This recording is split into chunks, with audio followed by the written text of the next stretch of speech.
Bismillahirrahmanirrahim. Assalamualaikum warahmatullahi wabarakatuh. Perkenalkan, nama saya Azidatul Hasanah dari kelas PBA 4A.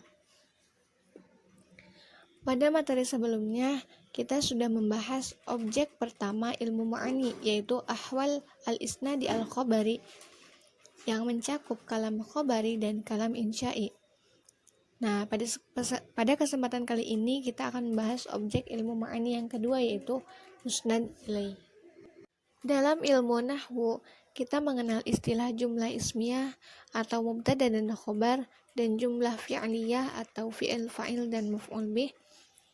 Dalam ilmu balaghah, kedua pola kalimat seperti itu disebut dengan musnad dan musnad ilaih atau mahkum dan mahkum ilaih. Pembahasan yang pertama yaitu definisi musnad ilaih. Secara bahasa, musnad ilaih adalah sungguh isim maf'ul dari kata kerja fi'il asnada. Musnad ilaih berarti sesuatu yang disandarkan kepadanya. Sedangkan secara istilah, al-musnadu ilaih wa al-mubtada alladhi lahu khabar wal fa'il wal nawaibuhu wa asma'un nawasih. Musnad ilaih adalah mubtada yang memiliki khabar, fa'il, naibul fa'il, dan isim-isim dari amil nawasih seperti kana, inna, dan dhanna.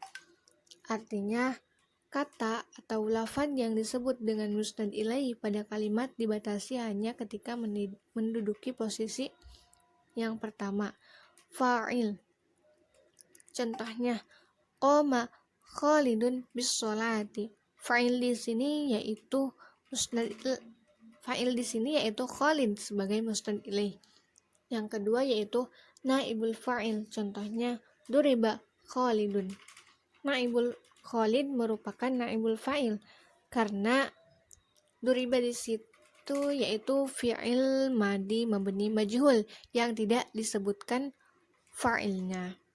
Dan yang ketiga yaitu mubtada, contohnya Khalidun najihun fil imtihan. Mubtada di sini contohnya Khalidun.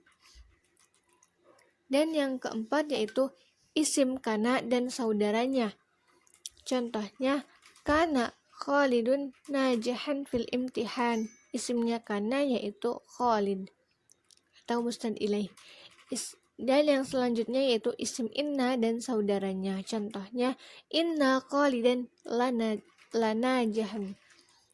Isim inna pada contoh tersebut yaitu Khalid. Dan yang selanjutnya yaitu maf'ul pertama dari dhanna dan saudaranya. Contohnya dhanna Khalidun Zaidan najahan fil imtihan. Maf'ul pertama dari dhanna yaitu Khalidun. Dan yang selanjutnya yaitu maf'ul kedua dari ro'a dan saudaranya. Contohnya ra'aitu anna Khalidan najahan fil imtihan. Maf'ul kedua dari ro'a yaitu Khalidun.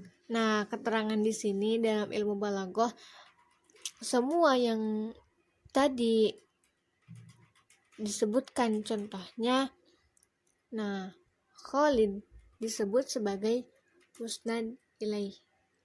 Pembahasan yang selanjutnya yaitu ahwalul musnad ilaih atau keadaan musnad ilaih. Keberadaan musnad ilaih pada suatu kalimat tidak terlepas dari keadaan-keadaan yang terkait dengan penyebutan, pembuangan, penakirahan, penghususan, didahulukan, dan diakhirkan. Nah, pada kesempatan kali ini saya akan membahas dua keadaan musnad ilaih, yaitu penyebutan adzikr dan pembuangan al-hadf. Keadaan musnad ilaih yang pertama yaitu dzikr al-musnad ilaih atau penyebutan musnad ilaih. Alasan musnad ilaih pada suatu kalimat selalu disebutkan atau tidak dibuang karena dia merupakan unsur terpenting agar tidak menimbulkan salah faham. Meskipun pada praktiknya musnad ilaih terkadang dibuang. Nah, tujuan dari penyebutan musnad ilaih adalah yang pertama, ziyadah al-idah at-taqril bis-sam'i. Contohnya Bismillahirrahmanirrahim.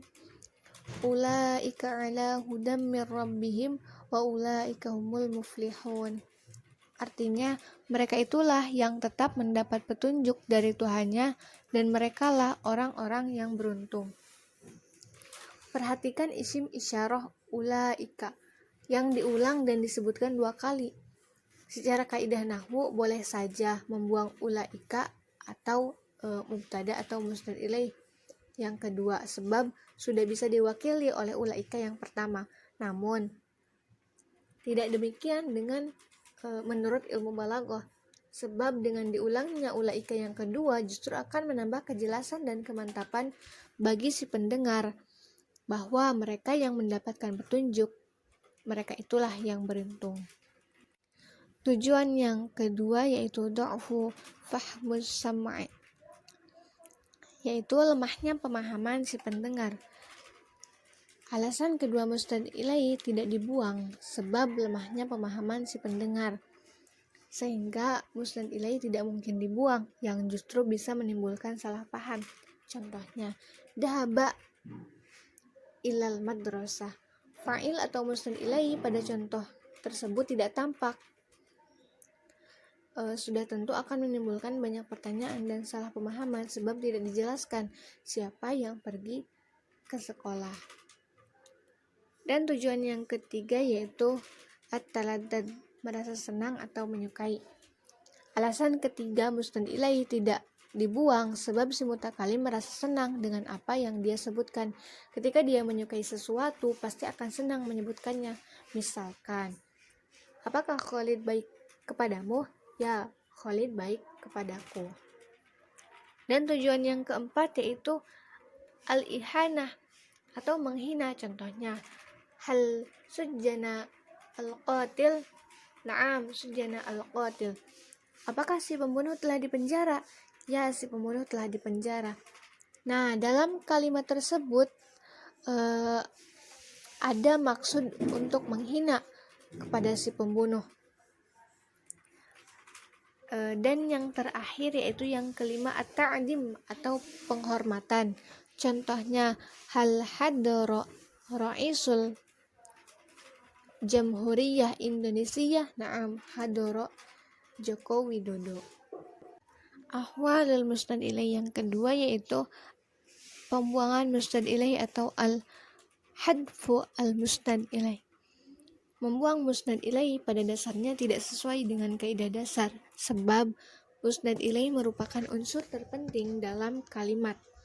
Sebagaimana telah dijelaskan tadi, namun hal ini bisa terjadi dengan tujuan tertentu yang tentunya tidak terlepas dari rahasia balaghah. Nah, pembuangan musnad ilaih dari suatu kalimat terkadang tampak ketika di-i'rab dan bisa diperkirakan. Seperti kalimat ahlan wa sahlan, di mana fi'il dan fa'il telah dibuang. Pembuangan musnad ilaih juga terkadang tidak tampak sama sekali ketika di-i'rab, namun akan tampak setelah kandungan maknanya kita perdalam. Contohnya, yu'ti wa yamna'u, dia memberi dan mencegah.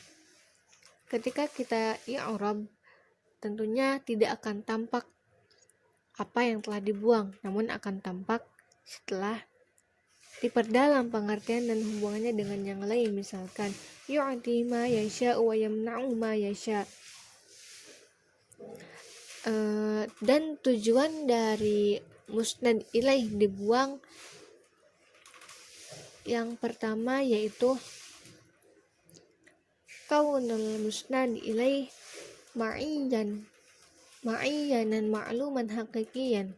Musnad ilaih sudah jelas diketahui hakikatnya. Contohnya, bismillahirrahmanirrahim, alimul ghaibi was syahadatil kabirul muta'ali. Allah yang mengetahui semua yang gaib dan yang nyata, yang maha besar, maha tinggi. Lafadz Allah adalah musnad ilaih atau mubtada yang tidak perlu disebutkan kembali, sebab sudah jelas hanya Allah lah yang mengetahui semua hal gaib dan nyata. Perkiraannya, Allahu alimul ghaibi. Dan tujuan yang kedua yaitu Daikul maqam anil italatil kalam, meringkas perkataan sebab sempitnya konteks. Membuang mustad ilaih dengan maksud meringkas sebab situasi seperti sakit, pusing, sedih, atau bahkan malas menjawab. Contohnya, qala li kaifa anta qultu alil syahrun daimun wa uznun tawilun. Dia berkata kepadaku, bagaimana keadaanmu? Aku berkata, aku sakit, susah tidur, dan sedih tak berujung. Nah, pada ungkapan syair tadi terdapat dua mustad ilaih yang dibuang, yaitu kata anna dan hali. Kalimat lengkapnya seperti ini. Qala li kaifa anta qultu ana alil hali syahrun daimun wa husnun tawilun. Dan tujuan yang terakhir, yang ketiga, yaitu al-khawfu minhu, sebab takut. Musnad ilaih dibuang karena sebab alasan takut apabila disebutkan. Contohnya, duriba Khalidun, Khalid telah dipukul. Si pembicara tidak menyebutkan fa'il atau pelaku atau musnad ilaih sebab dia merasa takut, lalu dia sembunyikan dengan cara memajhulkan fi'il doroba. Kalimat lengkapnya yaitu doroba Zaidun Khalidan. Mungkin cukup sekian yang dapat saya sampaikan. Kurang lebihnya mohon maaf. Wabillahi taufiq wal hidayah wal inayah. Wassalamualaikum warahmatullahi wabarakatuh.